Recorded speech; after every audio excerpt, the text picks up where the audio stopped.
கடலோடு மேகம் உற்பத்தியானாலும் உப்பு தண்ணீரை மேகம் ஒருபோதும் சிந்தாது.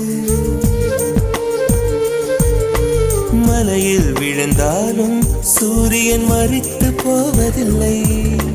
நிலவு கூலியூட்டி தன்னை நீட்டித்துக் கொள்கிறதே. மேகமாய் நானும் மாறேனோ, அதன் மேன்மை குணங்கள் காண்பேனோ. சூரியன் போலவே